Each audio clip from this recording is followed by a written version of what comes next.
주문을 선고하도록 하겠습니다. 피고인 윤석열을 무기징역에 처합니다. 피고인 김용현을 징역 30년에 처합니다. 피고인 노상원을 징역 18년에 처합니다. 피고인 조지호를 징역 12년에 처합니다. 피고인 김봉식을 징역 10년에 처합니다. 피고인 목현태를 징역 3년에 처합니다. 피고인 김용군과 피고인 윤승영에 대해서는 무죄를 선고합니다.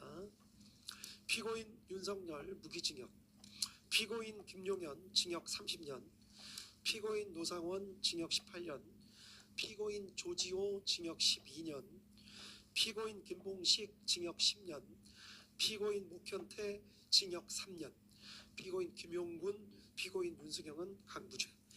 이 판결에 불복하는 경우에 오늘로부터 일주일 이내에 이 법원에 항소장을 제출함으로써 항소할 수 있습니다. 그리고 피고인 김용군, 피고인 윤승영에 대해서는 무죄 판결의 요지를 공시하려고 합니다. 이에 특별한 이의가 있으신가요?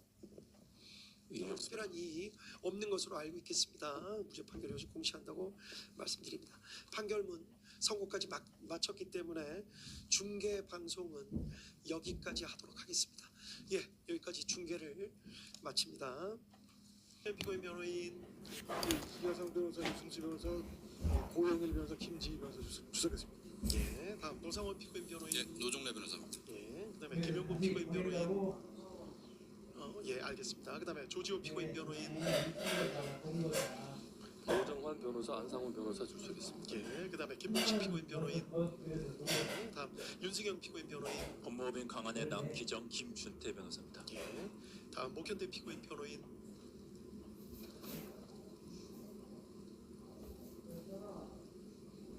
장성준 변호사. 예, 장 변호사님.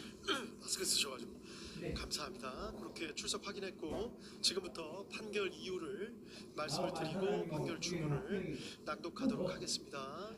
내용이 좀 길기 때문에 조금 길어질 수 있다는 점을 미리 말씀을 좀 드리겠습니다. 그리고 판결이 선고되는 과정에서 뭐 소란이나 뭐 기타 이상한 행동을 하시면 법정에서 퇴정 등 강력한 조치를 취할 수밖에 없으니까 방청하시는 분들 그 점 좀 유념을 좀 해주십시오. 네, 지금부터 259와 129 등 사건 판결 이유를 간략하게 말씀드리겠습니다. 먼저 이 사건 공소 사실입니다. 검사는 2024년 12월 3일 대통령인 피고인 윤석열의 비상계엄 선포 이후 경찰의 국회 출입 통제, 군의 국회 투입 시도, 이른바 체포조 운영, 선관위 확보 시도 등 일련의 사건에 대해서 피고인들을 다음과 같은 내용으로 공소 제기하였습니다. 피고인들은 국헌문란의 목적을 가지고 폭동을 일으켜 내란죄를 저질렀다. 우두머리 역할인 피고인 윤석열은 내란 우두머리죄, 중요 임무에 종사한 나머지 피고인들은 내란 중요 임무 종사죄에 해당한다. 또 피고인들은 위와 같이 내란죄를 저지르는 과정에서 권한을 남용해서 하급자 등으로 하여금 권리 행사를 방해하고 의무 없는 일을 하게 하여 직권남용 권리 행사 방해죄를 저질렀다. 이러한 내용으로 공소 사실이 구성되어 있습니다. 먼저 수사권 등에 관한 주요 쟁점에 대해서 말씀을 드리겠습니다. 불소추 특권을 가지고 있는 재직 중 대통령에 대한 수사 가능 여부에 대해서입니다. 불소추 특권에 수사까지 포함된다고 보기는 어렵기 때문에 수사의 범위가 문제되긴 하지만 재직 중인 대통령이라 하더라도 수사 자체는 허용된다는 것이 이 법원의 판단입니다. 이유는 다음과 같습니다. 헌법 제84조 불소추 특권이 수사를 포함하는 것인지에 대해서 증거 확보를 위한 수사가 가능한지 여부에 대해서 견해가 나뉘는데 어떠한 수사도 허용되지 않는다는 견해부터 구속 등 강제 수사가 허용되지 않는다는 견해, 모든 수사가 다 허용된다는 견해 등이 나눠져 있습니다. 이 법원은 여러 나라의 헌법 조문 그리고 판례법 국가의 경우 판례 등을 검토를 해보았습니다. 우리 헌법 조문은 대만 헌법, 중화민국 헌법 조문을 참고한 것으로 보이는데 대만은 소추가 아닌 소구라는 표현을 쓰고 있고 대만 법원은 수사는 허용되지 않는다는 입장을 보이고 있는 것으로 파악했습니다. 반면 일본 헌법은 국무대신에 관한 불소추 특권에 대해 규정하고 있어 우리 조문과는 형식과 내용이 조금 다르기는 하지만 명확하게 소추라는 표현을 쓰고 있고 수사가 허용된다는 전제에서 수사 허용의 범위에 대해서만 의견 대립이 있는 것으로 보입니다. 우리 헌법상 불소추 특권은 대통령 직책의 원활한 수행을 보장하는 데 그 취지가 있습니다. 따라서 이와 관련이 없는 수사까지 모두 제한하려는 취지는 아닌 것으로 보입니다. 따라서 수사 자체가 불소추 특권에 포함된다고 보기는 어렵다는 것이 이 법원의 판단입니다. 자세한 입법료와 분석, 관련 내용 등은 판결문에 자세히 기재해 놓았습니다. 다음 두 번째, 검찰이 내란죄에 관해서 수사를 개시할 수 있는지 여부. 피고인 윤석열 등에 대한 직권남용 권리행사 방해죄 혐의 등의 고발을 접수한 검찰이 내란죄에 관해서도 수사를 개시할 수 있는지가 문제되는데 가능하다는 것이 이 법원의 판단입니다. 이유는 다음과 같습니다. 검찰청법에 의하면 검찰은 원칙적으로 직권남용 권리행사 방해죄에 대해서만 수사 개시가 가능합니다. 그러나 검찰청법 제4조 제1항 제1호 다목은 직접 관련성이 있는 범죄에 대해서도 수사를 개시할 수 있다는 예외 규정을 두고 있습니다. 직접 관련성의 의미가 문제가 되는데 마침 이 사건 재판이 진행되는 도중에 대법원 판례 2025 도의 6707 판결이 나왔기 때문에 문제가 사실상 해결되었습니다. 판시 취지는 예외 규정의 해석에 있어 문맥상 의미 외에 규범적인 요소도 고려하여야 한다는 취지로 보입니다. 이 사건의 경우에서 고발된 윤석열 피고인에 대한 직권남용 권리행사 방해 혐의 사실을 살펴보면 내란죄와 중간행위나 다른 원인에 매개 없이 연결되고 구체적 개별적 연관관계가 있는 경우에 해당한다고 보입니다. 따라서 그 구속요건 및 내용 등의 직접 관련성이 인정되고 규범적 의미에 있어서도 이를 인정하는 데 장애가 없습니다. 따라서 검찰의 내란죄 수사권은 있다는 것이 이 법원의 판단입니다. 다음 고위공직자범죄수사처 공수처가 내란죄에 관하여 수사를 할 권한이 있는지 여부가 문제됩니다. 결론부터 말씀드리자면 이 부분에 대해서 내란죄에 관해서 수사를 개시할 수 있다는 것이 이 법원의 판단입니다. 이유는 다음과 같습니다. 공수처법에 의하면 공수처도 원칙적으로 직권남용 권리행사 방해죄에 대해서만 수사를 할 수 있을 뿐 고위공직자 등의 내란죄에 대해서는 수사를 할 권한이 없도록 되어 있습니다. 다만 제4조 제1항 제1호 암호기 예외적으로 수사 과정에서 인지한 직접 관련성이 있는 범죄에 대해서는 수사를 할 권한이 있다고 예외 규정을 두고 있습니다. 직접 관련성에 대해서는 앞서 검찰의 수사 개시 권한 부분에서 살펴본 바와 같이 인정됨에 크게 의문이 없습니다. 문제가 되는 것은 검찰청법 규정과 차이가 있는 수사 과정에서 인지한 것인지 여부입니다. 공수처법 규정은 검찰청법 규정과 이 부분의 표현이 다릅니다. 문헌 그대로 공수처가 고위공직자범죄 수사에 착수해서 수사를 진행해 나가는 과정에서 파악하게 된 새로운 범죄만을 의미한다는 것으로 보아야 하고 그것이 공수처의 우선적 수사권을 예외적으로 부여한 법의 취지에 부합하는 해석이라는 견해가 있을 수 있습니다. 애초에 법의 취지에도 부합하고 문헌의 의미에 충실한 해석으로 보이기는 합니다.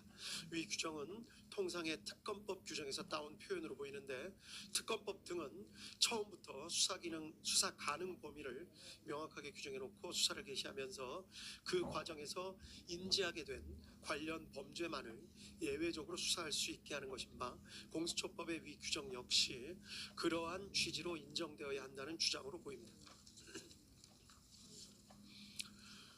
그런데 위 주장에 따르면 결국 공수처가 어떤 고발 사건을 수리했을 때 열거된 죄 중에 공수처가 수사권한이 없는 범죄가 포함되어 있을 때 무조건 수사권이 있는 경찰로 보내야 한다는 결론에 이르게 되므로 쉽게 받아들이기가 주저됩니다.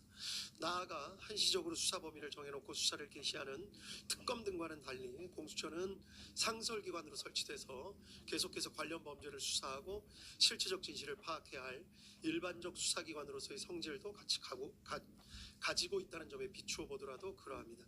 따라서 그와 같이 일률적으로 제한적 해석을 하지 않고 공수처법의 취지에 반하는 것이 아니라면, 즉 효율적인 수사 경제를 저해하지 않으면서 피해자의 방어권을 어렵게 만드는 결과가 되지 않는다면 수사 과정에서 인지한 죄라는 문헌에 포함된다고 보는 것이 바람직하다고 할 것입니다. 이와 같이 보는 것이 검찰청법의 규정과도 통일적인 해석이 가능하여 실무상으로도 바람직합니다. 그런데 이 사건의 경우는 직접 관련성이 인정되고 규범적 의미에서 살펴보더라도 효율적인 수사에 등의 필요가 크다는 점을 부인할 수가 없습니다. 따라서 이 사건의 경우 내란죄에 관해서도 공수처의 수사권을 인정하는 것이 타당하다는 것이 이 법의 판단입니다. 한편 피고인 측의 주장은 다음과 같은 측면이 있습니다. 즉 공수처 수사의 실질은 공수처는 내란죄에 대한 수사권이 없음에도 직권남용 권리행사 방해죄에 대한 고발장에 내란죄가 함께 기재되어 있었다는 것을 핑계 삼아서 범죄의 중대성과 법정형을 비교조차 하기 어려운 내란죄를 수사한 것이기 때문에 결국 공수처의 행위는 수사권 범위에 관한 규정을 장탈해서 수사권을 가지고 있지 않은 내란죄에 대한 수사를 진행하는 것이어서 위법하다, 이런 주장도 포함된 것으로 보입니다. 기록을 살펴보면 위와 같은 의심에 일리가 전혀 없는 것은 아닌 것으로 보입니다. 다만 공수처와 별도로 내란죄에 관한 수사권이 있는 경찰이 별도로 수사를 개시하였었고, 공수처와 경찰 등이 2024년 12월 11일 공조수사본부를 결성해 협의를 거치기도 했습니다. 그리고 12월 16일 경찰이 공수처의 사건을 이첩하게 됐습니다. 이런 사정에 비추어 보면 법규상의 잠탈 주장은 그대로 받아들이기 어렵습니다. 그리고 무엇보다 강조해야 할 점은 위와 같은 논란이 이 사건에 있어서는 결국 큰 의미가 없다고 보이는 점입니다. 공수처의 수사권이 없다고 하더라도 검찰이 공수처 송부기록 외에 다른 증거들을 종합해서 기소를 결정한 것으로 보입니다. 검찰의 기소 자체를 위법하다고 보기가 어렵습니다.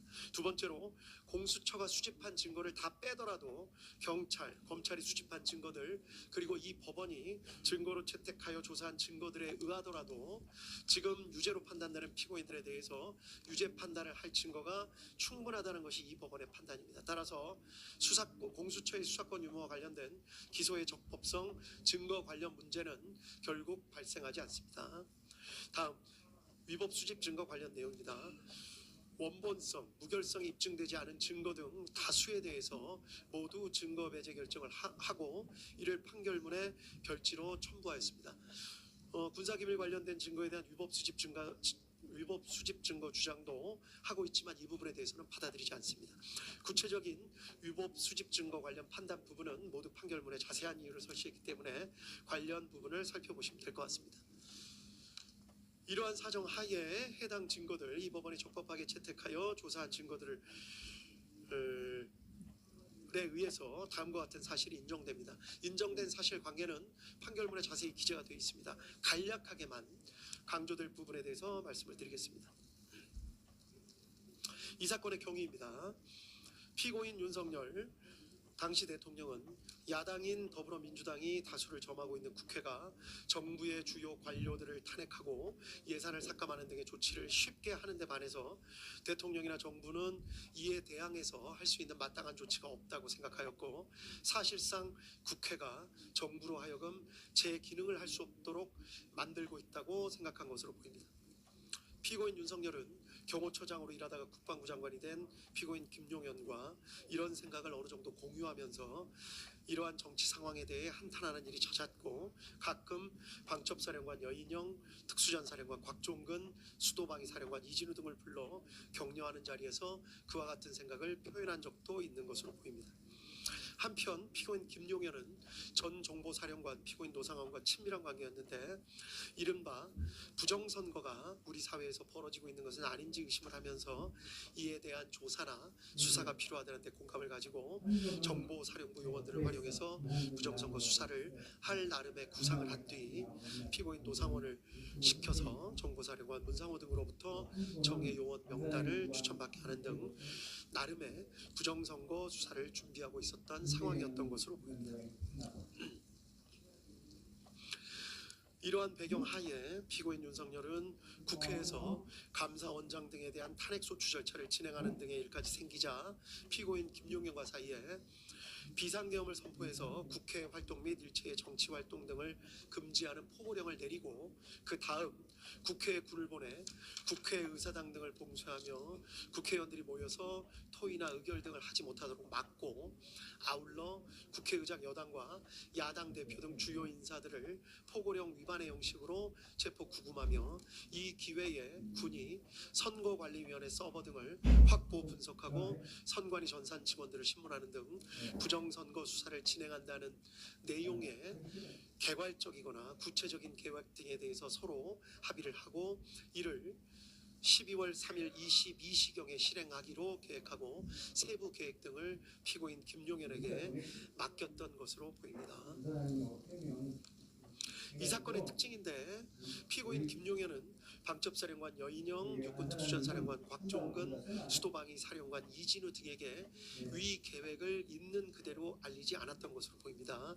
아마도 보안 유지를 하거나 또 이들이 반발할 가능성 등을 고려해서 있는 그대로 계획을 밝히지는 않았던 것으로 보입니다. 그 때문에 피고인 김용현은 이들에게 돌려서 말하는 방식으로 어떠한 상황이 있을 것과 그러한 상황이 발생했을 때 어떤 임무를 해야 하는지를 암시하는 방법으로 임무를 부여한 것으로 보입니다. 곽종근에게는 비상 상황이 발생하면 국회 선관위 등을 확보해야 한다는 말만을 던지거나 이준호에게는 만약에 국회에 비상 상황이 발생하면 수방사는 어떻게 해야 할지를 생각해 보라는 말을 하는 식으로 이들에게 어떤 상황이 발생할 수 있다. 그때는 어떻게 해야 한다. 라는 식으로 가정적 상황과 임무 부여를 하는 방식으로 임무를 하달했던 것으로 보입니다. 그 때문에 이들의 법정에서의 진술 내용이 일부 차이가 있는 것으로 보이고 이 때문에 수사도 상당한 난항을 겪었던 것으로 보입니다. 다만 이들 사령관들은 이러한 지시 내용에 대해서 나름대로 그 의미를 모두 짐작하고 추정하였던 것으로 보입니다. 이들 사령관들의 입장에서 보면 이들은 군인으로서 명령이 떨어지면 복종해야 한다라는 생각과 함께 피고인 김용현이 말한 그런 상황이 실제로는 발생하지 않을 것이다. 또는 실제로 적이 국회를 테러할 것이라는 등에 대한 정보가 있기 때문에 아마도 피고인 김용현이 저런 말을 하는 것 아니겠느냐라는 강한 기대감과 우려도 함께 가졌던 것입니다. 이 때문에 아까도 말씀드렸듯이 당시 주고받았던 말과 생각에 대해 이들의 진술이 서로 다른 측면이 있습니다. 어느 측면을 부각시키느냐에 따라 이들의 진술의 차이가 있지만 실제로는 이 법원이 판단하기에는 대부분 진실에 가깝게 당시의 상황을 나름 진술하고 있는 것으로 보입니다. 피고인 윤석열과 피고인 김용현은 군이 투입되더라도 경찰의 도움이 필요하다는 생각에 12월 3일 저녁 무렵 급하게 경찰청장 피고인 조지호와 서울경찰청장 피고인 김봉식을 만나서 비상계엄을 선포한 후 군을 국회에 투입할 예정이라는 사실을 밝히고 경찰의 질서 유지를 지시하였습니다. 이후에 관련된 내용들은 판결문에 자세히 기재되어 있습니다. 비상계엄 선포, 포고령 공고, 경찰의 국회 출입 통제, 군의 국회 봉쇄 시도, 주요 인사 체포 시도, 선관위 서버 확보 시도, 군의 더불어민주당 당사 투입 등이 있습니다. 이 부분을 확인해 보시면 될 것 같습니다. 결론적으로 이 사건 사실관계의 가장 핵심은 이 법원이 판단한 핵심은 군을 국회로 보낸 것입니다. 사실인정에 관한 주요 쟁점에 대해서만 간략하게 말씀드리겠습니다. 먼저 피고인 윤석열이 비상계엄을 선포하고 포고령을 공고해서 군을 국회나 선관위에 투입할 결심을 하게 된 경위에 관한 내용입니다. 이 법원의 판단으로는 여러 가지 사정이 있지만 증거나 대국민 담화나 포고령의 내용을 합쳐보면 야당인 더불어민주당이 다수를 점하고 있는 국회가 무리한 탄핵소추 시도, 일방적인 예산안 삭감 시도 등 대통령과 정부의 활동을 사실상 무력화하고 있다라는 생각을 하게 됐고 점차 이러한 생각에 지나치게 집착해 적어도 2024년 12월 1일 무렵에 더는 참을 수 없다. 무력을 동원해서라도 국회를 제압해야겠다라고 결심했기 때문이라고 보는 것이 이 사건의 실체에 부합하는 것으로 보입니다. 검사는 피고인 윤석열이 2024년 12월경이 아니라 약 1년 전부터 비상계엄을 선포하며 국회를 제압하여 이른바 장기 독재를 하려는 의도를 가지고 내외적 여건을 조성하고 또 그게 여의치 않게 되자 궁지에 몰려 이 사건 비상계엄에 이르게 된 것이라는 취지로 주장했지만 그러한 경위 및 과정을 인정할 증거는 부족하다는 것이 이 법원의 판단입니다. 이른바 노상원 수첩 등은 작성 시기를 정확히 알 수 없고 일부 내용들은 실제 이루어진 사실과 불일치하는 부분도 있으며 모양, 형상, 필기, 형태, 내용 등이 조악한 데다가 보관하고 있던 장소, 보관 방법 등에 비추어 보더라도 그렇게 중요한 사항이 담겨져 있던 수첩이라고 보기에는 무리가 있습니다. 또 피고인 윤석열이 피고인 김용인과 함께 여인영, 곽종근, 이진우 등과 함께한 여러 차례 식사 자리에서 말한 내용을 살펴보더라도 어떠한 의도나 구상, 계획 등을 내비친 것으로 보기에는 무리가 있고 오히려 단순한 불만이나 격정을 토로하거나 하소연, 답답함 등을 내비친 것으로 볼 여지가 적지 않습니다. 또 이 사건 비상계엄 후 이루어진 각종 조치를 보면 장기간 마음먹고 비상계엄을 선포했다고 보기에는 지나치게 준비가 허술하고 국회를 무력화시키는 후의 계획 등에 관해 별다른 증거나 자료, 흔적 같은 것도 찾아볼 수가 없습니다. 다음으로 국회에 투입된 병력이 부여받았던 임무의 내용에 대해서 간단하게 살펴보겠습니다. 결론부터 말씀드리자면 특전사 병력은 처음부터 곽종근으로부터 국회의사당 본관을 봉쇄해서 안에 있는 사람들을 모두 건물 밖으로 나오게 만들고 건물 내부에는 사람들이 들어갈 수 없게 만들라는 임무를 부여받은 것으로 보입니다. 또 수방사 병력은 이진우로부터 일단 국회 경내에 들어가라는 임무를 부여받았고 수방사령관 이진우는 스스로 국회 경내로 들어간 병력에게 국회의사당 본관 주변을 경계하는 임무를 부여할 계획을 가지고 있었던 사실이 인정됩니다. 그리고 이러한 내용은 모두 피고인 윤석열의 승인하에 피고인 김용현의 구체적인 지시에 따라 이루어진 것으로 평가할 수 있습니다.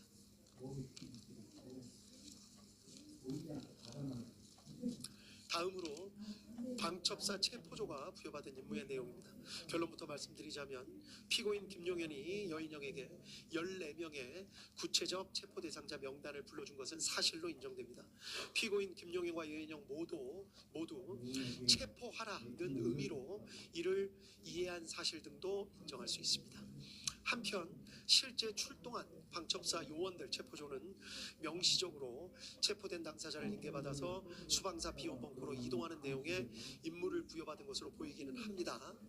그렇지만 적어도 이미 출동했던 체포조 인원들의 경우에는 자신들이 국회에서 경찰 수사관과 군 수사관을 만나 함께 팀을 이루어 국회의장 우원식, 야당 대표 이재명, 한동훈 등을 우선하여 체포, 구금해서 수방사 비원 벙커로 이송한다는 임무를 부여받은 것으로 파악하고 있었던 것으로 보기에 충분하다는 것이 이 법원의 판단입니다.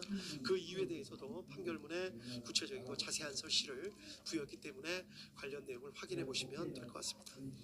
가장 중요한 것입니다. 피고인 윤석열이 비상계엄을 선포하고 포고령을 공고해서 군을 국회 선관위에 투입한 목적이 무엇인지에 관해서 이 법원이 파악한 사실을 말씀드리도록 하겠습니다. 피고인 윤석열이 이러한 행동을 한 이유, 경위에 대해서는 아까 말씀을 드렸고 이러한 행동을 한 목적은 국회로 군대를 보내서 국회의사당을 봉쇄하고 국회의장, 여당, 야당의 대표 등 주요 인사를 체포함으로써 국회의원들이 모여서 토의를 하거나 의결을 하지 못하게 하려는 목적, 즉 국회의 활동을 저지하거나 마비시켜서 국회가 상당 기간 그 기능을 제대로 하지 못하게 만들려는 목적이 있었다고 보기에 충분하다는 것이 이 법원의 판단입니다. 이유는 다음과 같습니다. 계엄 선포문에 명시적으로 반국가 세력인 국회, 또 척결이라는 등의 표현이 있습니다. 포고령에는 아예 국회 활동을 금지한다거나 정치 활동을 금지한다, 또 이를 어길 시 처벌한다는 등의 표현이 명확하게 있습니다. 국회 활동을 저지하거나 마비시키려는 목적이 그 자체로 뚜렷합니다. 또 여러 가지 사정, 아까 말씀드린 바와 같이 특전사 병력이나 수방사 병력이 부여받은 임무, 등에 비추어 보더라도 이러한 사정은 명확합니다. 한편 피고인 윤석열, 피고인 김용현은 위와 같이 군을 투입하면서 언제 군을 철수시킬지에 대한 계획을 전혀 정하지 않았던 것으로 보입니다. 결국 피고인 윤석열 등의 마음먹기에 따라서 군의 철수와 국회 활동 재개 여부가 결정되는 것이어서 이러한 사정 등에 비추어 보면 결국 국회 활동을 저지하거나 마비시키려는 기간이 상당 기간임을 예정하고 있었다고 보기에도 충분하다는 것이 이 법원의 판단입니다. 다음은 법리에 관해서 말씀을 드리겠습니다. 이 사건 문제되는 형법 규정의 국헌문란 목적의 정의 조항은 형법 제91조 제2호입니다. 이 부분에 관해서 간략하게 연역을 살펴보도록 하겠습니다.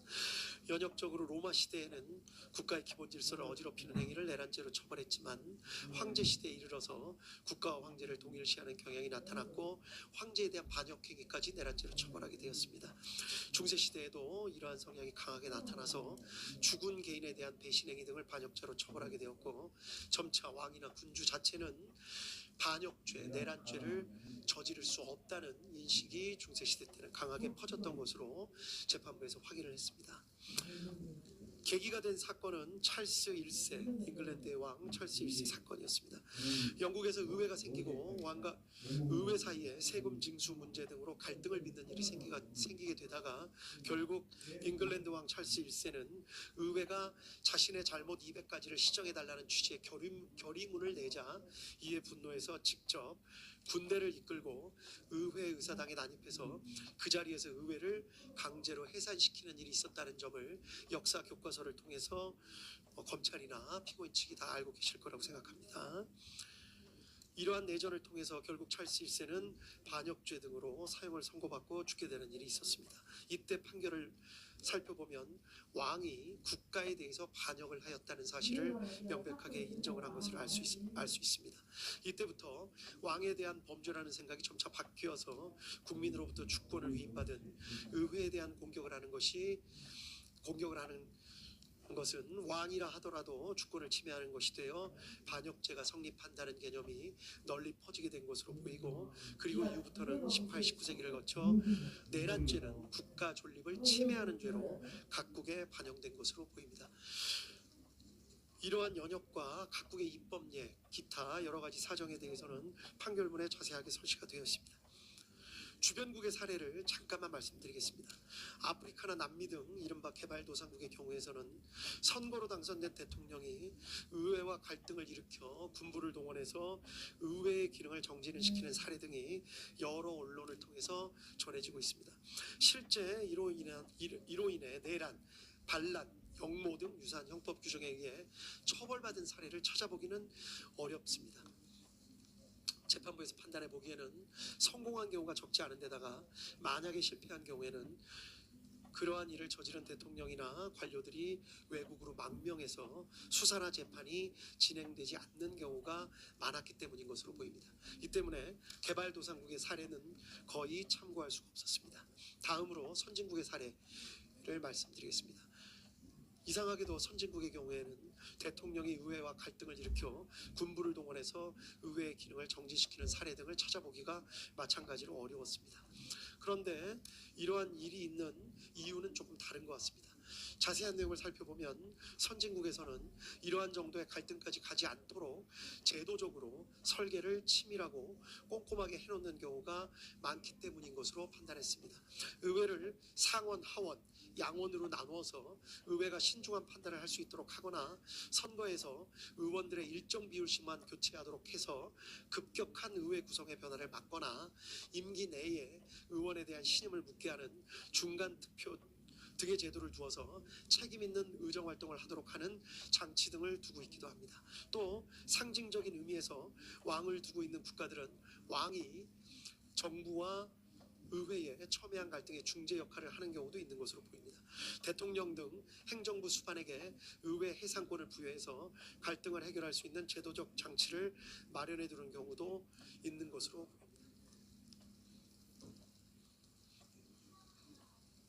이러한 연역 다른 나라의 헌법 규정, 판례, 그리고 다른 나라 주변의 사례 등을 종합해서 보면 형법 제91조 제2호의 의미와 대통령이 형법 제91조 제2호의 국헌문란 목적 내란죄를 저지를 수 있다는 사정을 충분히 알 수 있습니다.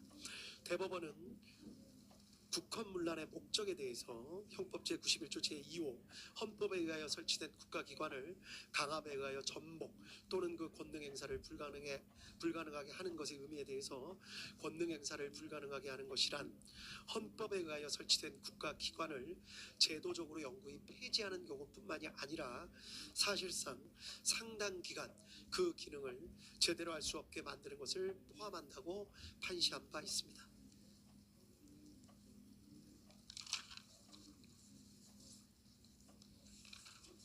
따라서 형법 제91조 제2호가 적용되는 이른바 국헌문란 목적 내란죄는 대통령도 저지를 수가 있습니다. 대표적인 사례가 대통령이 군을 동원해 강제로 의회를 점령하거나 의원들을 체포하는 등의 행위를 하는 것은 결국 국회의 활동을 저지하거나 마비시켜 국회가 사실상 상당 기간 그 기능을 제대로 할 수 없게 만들려는 목적, 즉 국회의 권능을 침해하려는 국헌문란의 목적을 가지고 군을 동원해 폭동을 일으키는 것에 해당한다고 할 수 있기 때문입니다.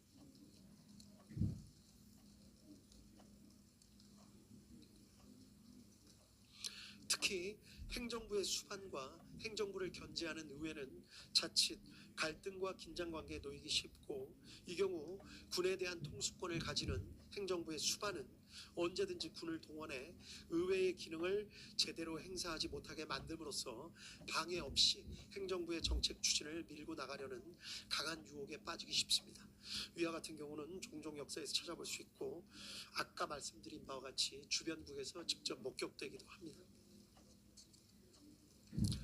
다음으로 대통령의 국가 긴급권 행사, 특히 비상계엄 권한 행사가 형법 제91조 제2호가 적용되는 국헌문란 목적 내란죄에 해당할 수 있는지 여부에 대해서 말씀드리겠습니다.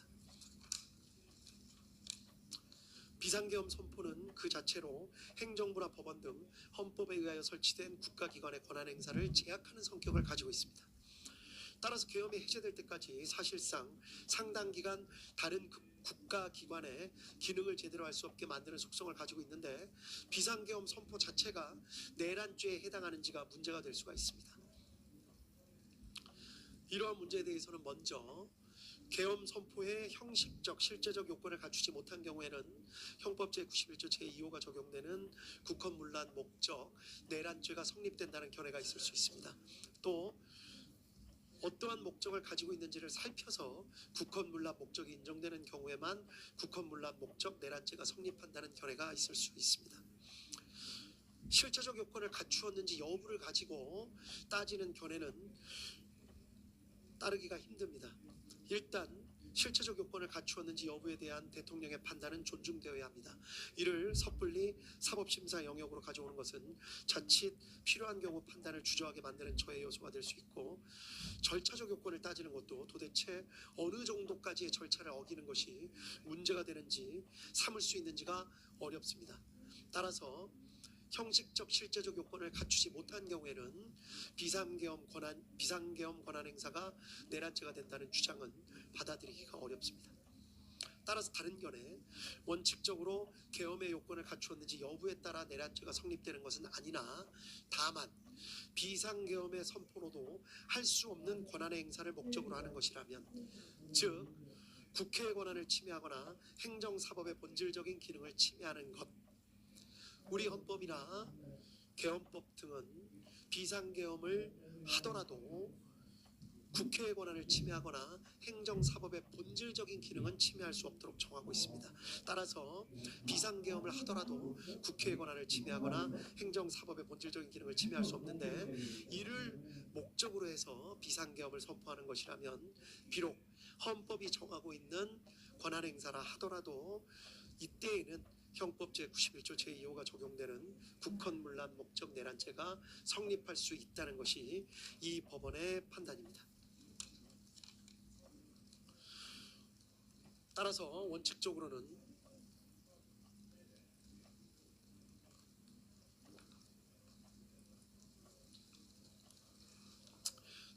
원칙적으로는 대통령의 비상계엄 선포 자체는 내란죄에 해당할 수 없습니다. 사법심사의 대상이 된다고 보기도 어렵습니다.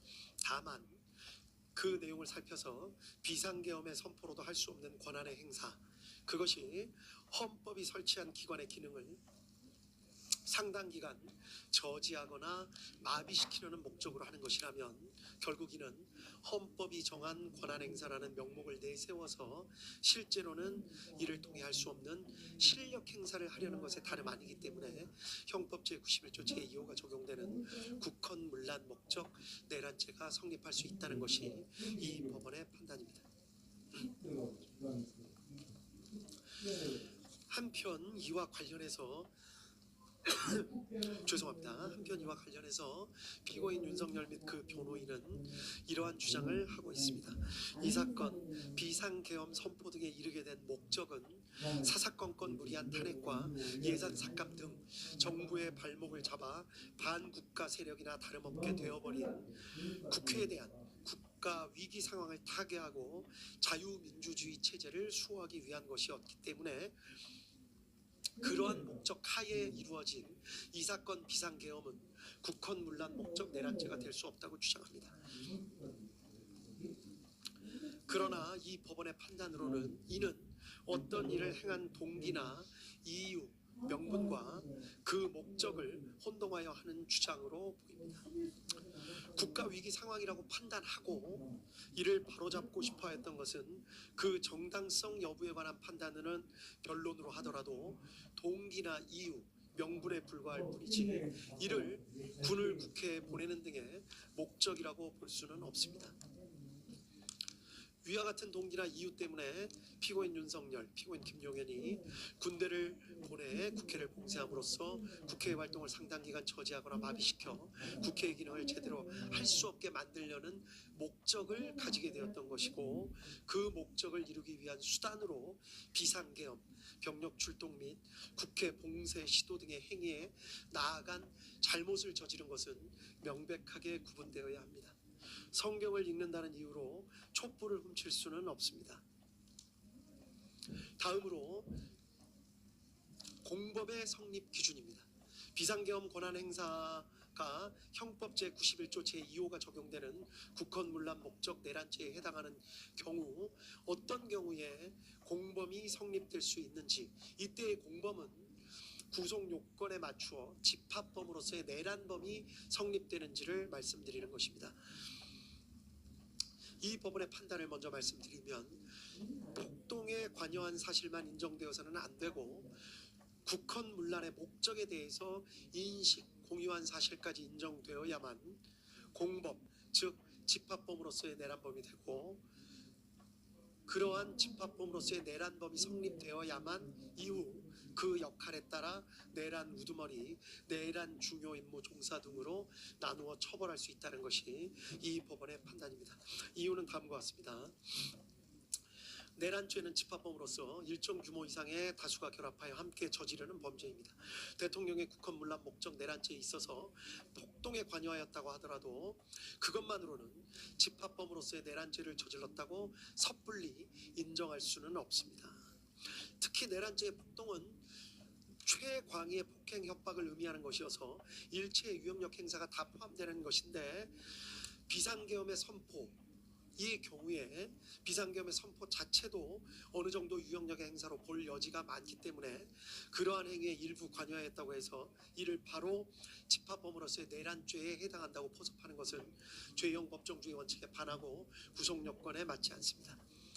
결국 집합범으로서의 내란죄가 성립하기 위해서는 폭동행위에 관여한 자라 하더라도 국헌문란의 목적을 인식, 공유하면서 폭동행위에 관여하였어야 하고 만약에 이러한 국헌문란 목적의 인식, 공유가 인정되지 않는다면 어떠한 유형력 행사에 관여하였다고 해서 그 사람에 대해서 바로 내란죄가 성립한다고 볼 수는 없고 다만 관여한 해당 행위 자체에 대한 별개의 형법상 구속 요건을 따져 보아서 그에 대한 죄책만 부담한다고 보아야 할 것입니다.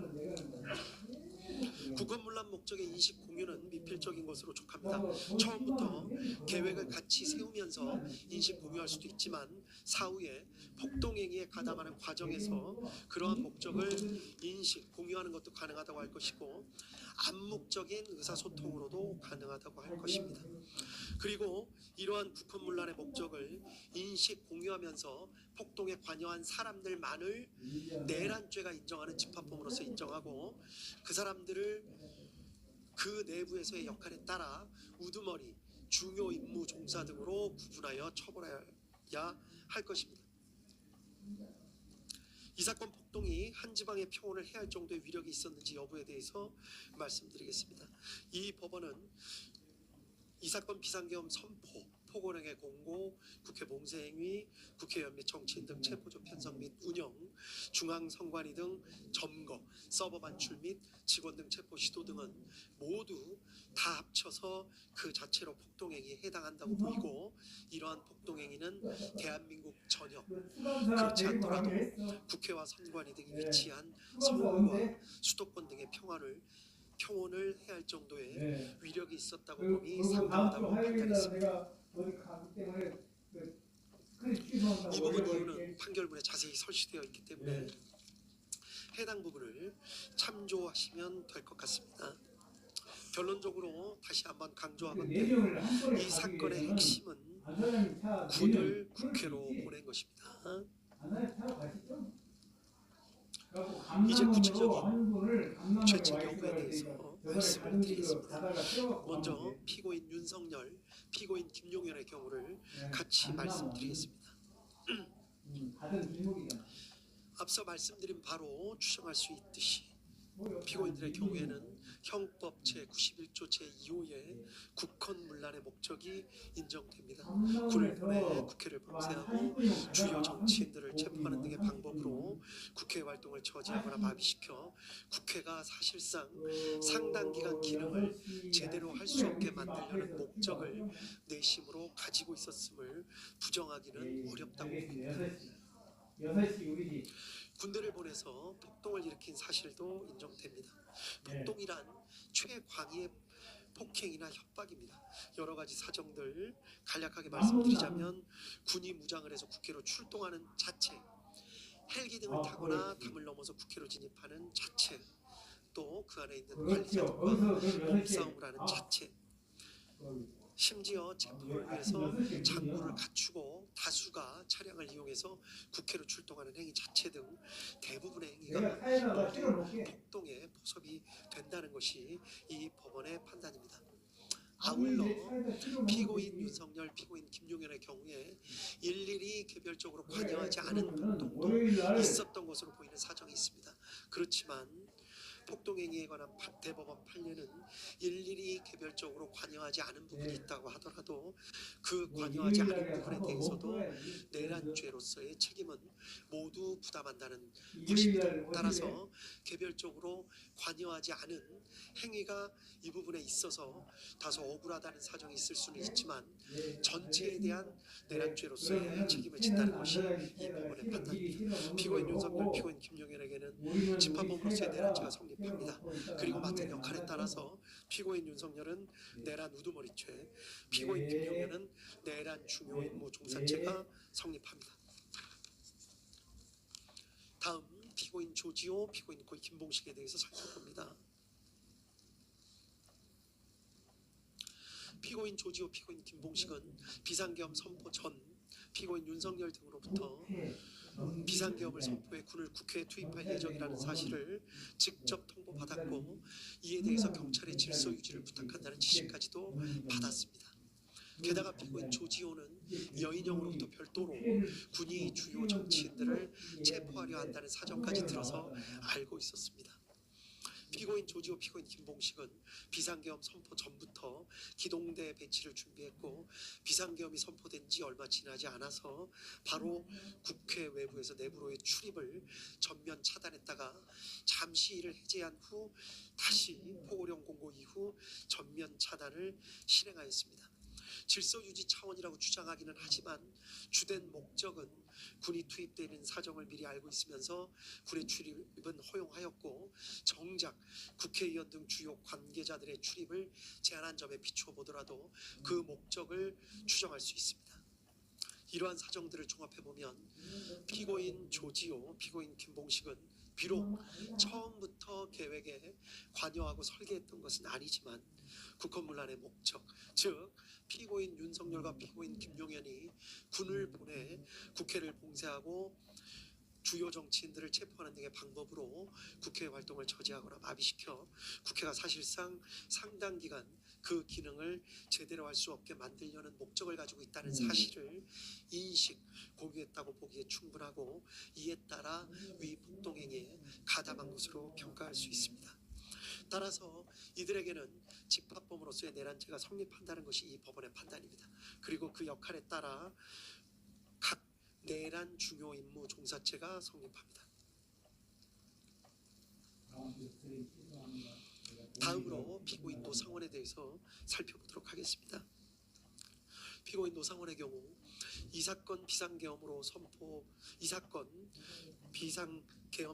인한 비상계엄 상황이 적어도 일정 기간 지속될 것으로 예상 전제하였다는 사정을 알 수 있습니다. 그러한 사정 하에서 본인의 계엄 사무 수행을 준비했고 특히 애초에 계획했던 것과 달리 국회가 신속히 비상계엄에 대한 계엄 해제 요구안을 가결하자 피고인 김용현과 전화통화를 하면서 대책을 논의했던 사정까지도 엿보입니다. 정보사령관까지 역임했고 국방부 장관인 피고인 김용현과 이 사건 비상계엄에 대해서 상당히 구체적으로 논의했던 것으로 보이는 사정, 그리고 본인이 주축이 되는 제2수사단의 계엄사무 수행에 있어서 군인을 투입시키려고 했던 사정 등까지 종합해보면 피고인 노상원은 적어도 이 사건 비상계엄 선포 후 군이 국회에 출동해서 상당 기간 국회 활동을 방해하거나 적어도 계엄 해제 요구권을 무력화시키는 등 상당 기간 저지할 것을 예상했던 것으로 볼 수 있다는 것이 이 법원의 판단입니다. 따라서 피고인 노상원도 국헌문란 목적을 인식 공유하면서 폭동행위에 가담한 것으로 평가할 수 있다고 보입니다. 따라서 집합범으로서의 내란죄가 성립하고 그 역할에 따라 내란 중요 임무 종사죄가 성립합니다.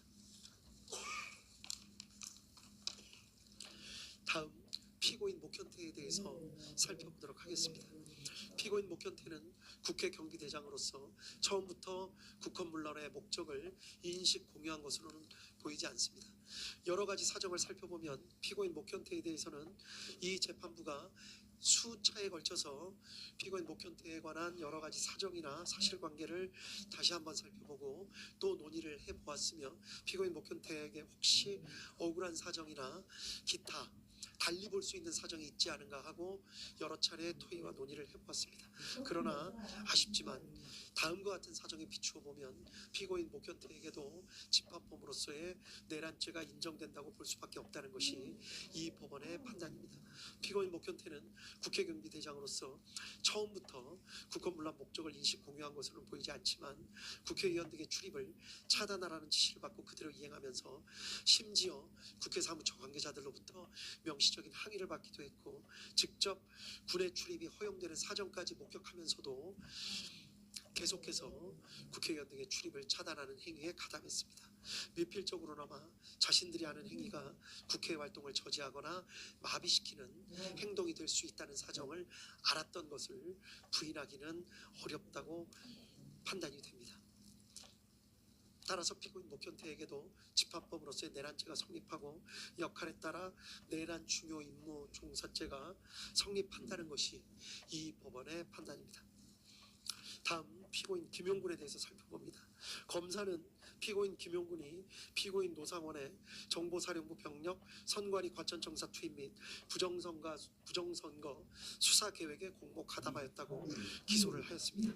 결론부터 말씀드리면 피고인 김용군의 경우에는 공소 사실과 같이 피고인 노상원의 계획에 공모 가담한 사실 자체를 인정할 증거가 부족하다는 것이 이 법원의 판단입니다. 따라서 피고인 김용군은 집합범으로서의 내란죄 성립 여부를 따질 필요 없이 그 자체로 범죄가 성립한다고 볼 증거가 부족합니다.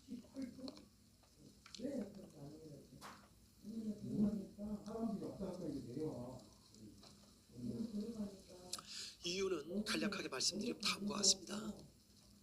피고인 김용군이 2024년 10월에서 11월경 군사경찰 추천 명단을 피고인 노상원에게 제공한 사실, 그리고 실제 그 명단이 반영된 수사단 구성 계획이 작성된 사실, 12월 3일 롯데리아에서 직접 피고인 노상원 구삼의 방정환과 함께 만났던 사실, 그 가운데 비상계엄 선포 예정 사실을 직접 들어서 알고 있던 사실 등을 보면 공소사실과 같은 사실이 진실일 수 있지 않을까 하는 강한 의심이 드는 것은 사실입니다. 그렇지만 피고인 김용군은 이 부분 공소사실 자체를 강력하게 부인하고 있고, 또 피고인 노상원 역시 피고인 김용군의 진술 취지에 부합하는 내용으로 진술하고 있습니다. 또 구3의 방정환의 진술에 비추어 보더라도 당시 피고인 노상원이 어떤 이야기를 한 사실만 인정될 뿐 피고인 김용군이 이에 대해 어떻게 응답하였거나 행동하였는지에 대해서는 확인이 어렵습니다. 이러한 여러 가지 사정을 살펴보면 공소사실과 같이 관여한 사실 자체를 인정할 증거가 부족하다는 것이 이 법원의 판단입니다. 다음으로 피고인 윤승영에 대해서 살펴봅니다. 검사는 피고인 윤승영이 방첩사에서 주요 정치인 등을 체포하려는 사정을 알면서도 이현일로부터 이를 보고받은 후 피고인 조지호에게 보고하여 승인을 받는 등 정치인 체포 행위에 공모 가담하였다는 공소사실로 피고인 윤승영을 기소하였습니다. 그러나 이 법원이 판단하기에 피고인 윤승영의 변소와 같이 비상계엄화 매뉴얼에 따라서 합동수사단을 지원하는 행위로 인식하고 100명의 지원 요청에 협조하거나 또 포고령 위반 사범을 검거하기 위해 체포조가 국회로 출동한 것으로 오해해서 그 지원 요청에 협조한 것일 수 있다라는 주장이 사실일 수도 있다는 합리적 의심을 배제하기가 어렵습니다. 구체적인 내용은 판결문에 자세한 기재가 나와 있습니다. 피고인 윤승영이 방첩사 체포조 지원 등의 행위가 국회 활동을 저지하거나 마비시켜 국회가 사실상 상당 기간 그 기능을 제대로 할 수 없게 만들려는 목적 하에 이루어지는 행위임을 공유하거나 인식하였다고 볼 증거가 부족한 이상 피고인 윤승영에 대해서는 집합범으로서의 내란죄가 성립하지 않고, 따라서 내란 중요인 부종사죄가 성립한다고 볼 수 없다는 것이 이 법원의 판단입니다. 한편 나머지 피고인들, 피고인 윤승영, 김용군을 제외한 나머지 피고인들에 대해서 직권남용 권리행사 방해죄는 모두 유죄로 인정된다는 것이 이 법원의 판단입니다. 구체적인 내용에 대해서는 판결문에 자세히 기재가 되어 있기 때문에 그 내용을 확인해 보시면 될 것 같습니다. 마지막으로 유죄가 인정되는 피고인들에 대해서 양형의 이유를 간략하게 말씀드리도록 하겠습니다. 공통의 양형 이유를 간략하게 말씀드립니다. 내란죄는 국가의 존립과 헌법적 기능을 파괴하고 법 질서 자체를 부정하는 행위입니다. 형법은 내란죄가 위헌범임에도 상당히 높은 법정형을 규정하고 있습니다. 우리 형법은 높은 형을 규정하고 있는 범죄가 대부분 어떤 결과, 예를 들면 살인 등의 어떤 결과를 낳아야 하는 것에 대해서만 그와 같은 규정을 하고 있는데 반해서 내란죄에 대해서는 특이하게도 어떠한 위험을 일으킨 행위 자체만으로도 높은 형을 규정하고 있는 것입니다. 이는 그 자체로 위험성이 매우 크기 때문입니다. 피고인들의 내란 행위는 합법적인 절차를 무시하고 결국은 폭력적인 수단을 통해 국회의 권능 행사를 불가능하게 한 것으로서 민주주의 핵심 가치를 근본적으로 훼손하였다는 데서 비난의 여지가 큽니다. 이러한 일반적인 사정 이외에도 이 사건 재판부가 가장 안타깝게 생각하는 사정은 이 사건 비상계엄 선포와 그에 따른 군과 경찰의 활동으로 인해서 군과 경찰의 정치적 중립성이 크게 훼손되고 국제사회에서 대한민국의 정치적 위상과 대외 신인도가 하락했고 결과적으로 우리 사회는 지금 정치적으로 양분돼서 극간의 대립 상태를 겪고 있습니다. 대통령 선거를 다시 치렀고 이 사건 비상계엄 선포 후속 조치와 관련된 수많은 사람들, 어마어마한 사람들에 대해서 대규모 수사와 재판이 진행되고 있고 이 법정에 나온 수많은 사람들이 눈물까지 흘려가며 그 피해에 대해서 강하게 호소하고 있습니다. 이러한 사회적 비용은 이 재판부가 보기에도 산정할 수 없는 정도의 어마어마한 피해라고 할 것입니다. 또한 피고인들의 지시나 관여에 따라서 이 사건 비상계엄 선포에 따른 조치들을 실제로 수행한 군인, 경찰관, 공무원들이 사회적으로 많은 비난을 받게 됐습니다. 법적인 책임도 져야 됩니다. 상관의 지시의 적법성, 정당성에 대한 군인과 경찰관 및 공무원들의 신뢰가 훼손되었습니다. 수많은 군과 경찰 관계자들에게 무슨 죄가 있겠습니까? 형법상 죄를 물을 수는 있지만 피고인들께서 순간적인 판단을 잘못하였던 이유 때문에 이미 일부는 구속돼 있고 그들의 가족들은 고통받고 있고 무난하게 군생활이나 경찰 생활을 마무리할 수 있었던 다수의 공직자들이 모두 어마어마한 고통을 겪고 있다는 사정은 우리 사회에 큰 아픔이 될 것 같고 지금 진행되고 있는 여러 사정을 살펴보더라도 그러한 상황은 앞으로도 상당 기간 진행될 것으로 보입니다. 이러한 사정에 있어서도 이 법원은 피고인들의 일반적인 양형 사유로 참작할 수밖에 없었습니다. 다음 개별적인 양형 사유에 대해서 말씀드리겠습니다. 먼저 윤석열 피고인에 대해서입니다. 범행을 직접 주도적으로 계획했고 다수의 많은 사람들을 범행에 관여시켰습니다. 비상계엄으로 인해서 막대한 사회적 비용이 초래됐고 피고인이 그 부분에 대해서 사과의 뜻을 내비치는 모습을 찾아보기 힘듭니다. 또 이 사건 재판이 진행되는 과정에 별다른 사정 없이 출석을 거부하기도 했습니다. 다만 아주 치밀하게 계획을 세운 것으로 보이지는 않습니다. 물리력의 행사를 최대한 자제시키려 했던 사정도 보입니다. 실탄 소지나 직접적인 물리력, 폭력을 행사한 예는 거의 찾아보기 어려웠습니다. 대부분의 계획이 실패로 돌아갔고 이 사건 범행 이전에 아무런 범죄 전력이 없고 장기간 공무원으로 봉직해왔으며 현재 65세의 비교적 고령입니다. 다음 김용현 피고인입니다. 이 사건 비상계엄을 주도적으로 준비했고 군의 국회, 선관위, 여론조사 꽃, 더불어민주당사 출동 등을 사전에 계획했으며 독단적으로 부정선거 수사를 진행하려는 별도의 계획을 마련하기도 했던 것으로 보입니다. 피고인 윤석열의 비이성적 결심을 옆에서 조장한 측면이 있는 것으로도 보입니다. 다만 김용현 피고인 역시 물리력의 행사를 최대한 자제시키려 했던 것으로 보이고 대부분의 계획은 실패로 돌아갔습니다. 이 사건 범행 이전에 아무런 범죄 전력이 없고 장기간 공무원으로 봉직해왔으며 현재 65세의 비교적 고령입니다. 다음 노상원 피고인입니다. 피고인 김용현과 함께 부정선거 수사 등에 관해서 치밀한 계획을 세우기도 했고 민간인임에도 자신의 영향력을 과시하는 방법으로 정보사 인원 등 다수의 사람들을 끌어들여 피해를 입혔습니다. 전반적인 비상계엄 관련 내용을 의논한 것으로 보여 주도적 역할을 한 것으로 보입니다. 다만 현재 별개의 재판이 진행 중인데 병합되어 판단받았을 경우와의 형평을 고려할 필요가 있습니다. 무엇보다 군의 투입 등 폭동행위 자체에는 관련된 폭동행위 자체에는 직접적으로 관여하지는 않았습니다. 이러한 부분도 유리한 양형 사정으로 참작했습니다. 다음은 조지호 피고인입니다. 조지호 피고인의 경우에 경찰의 총 책임자임에도 포고령을 면밀히 검토하기는커녕 이를 근거로 국회 출입을 차단했고 민간인을 보호했다는 사정을 발견하기 어렵습니다. 오히려 경찰이 군의 국회 출입을 도우도록 했습니다. 선관위에 경력을 투입하는 데 관여하기까지 하였습니다. 다만 계엄 선포 당일에서야 군의 국회 투입 등 사실을 알게 된 사정이 있습니다.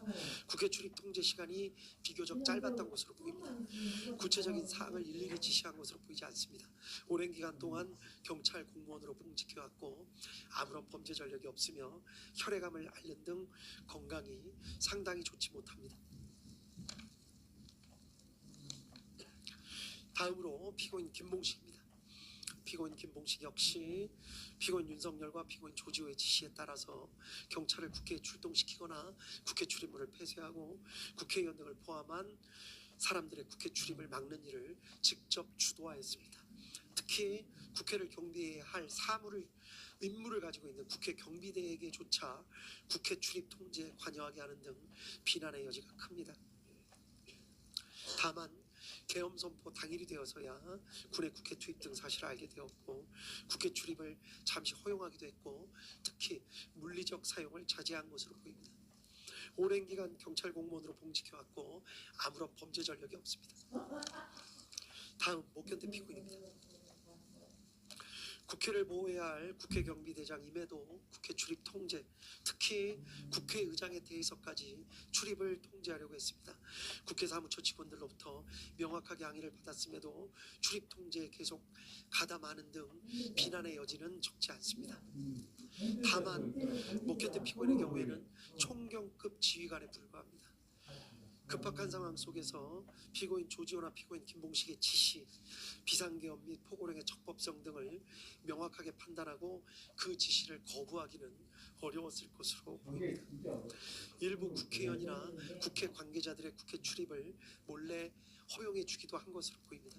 오랜 기간 동안 경찰 공무원으로 봉직해왔고 아무런 범죄 전력이 없습니다. 이러한 사정 등을 개별적인 양형 사정으로 참작했습니다. 이에 따라서 이 법원은 피고인들에게 형을 선고하도록 하겠습니다. 피고인들 모두 자리에서 잠깐만 일어나 주십시오.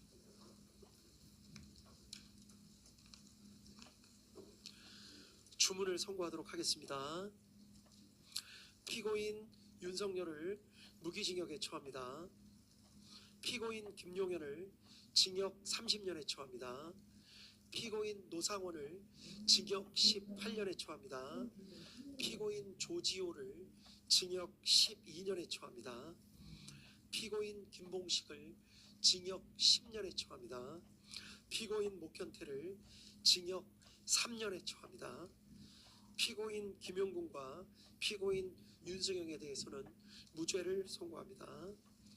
피고인 윤석열 무기징역, 피고인 김용현 징역 30년, 피고인 노상원 징역 18년, 피고인 조지호 징역 12년, 피고인 김봉식 징역 10년, 피고인 목현태 징역 3년, 피고인 김용군, 피고인 윤승영은 강무죄. 이 판결에 불복하는 경우에 오늘로부터 일주일 이내에 이 법원에 항소장을 제출함으로써 항소할 수 있습니다.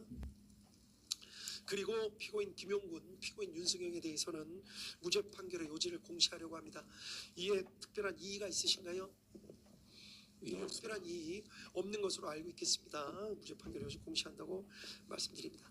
판결문 선고까지 마쳤기 때문에 중계 방송은 여기까지 하도록 하겠습니다. 예. 시청자 여러분의 구독과 좋아요는 영상 제작에 큰 도움이 됩니다.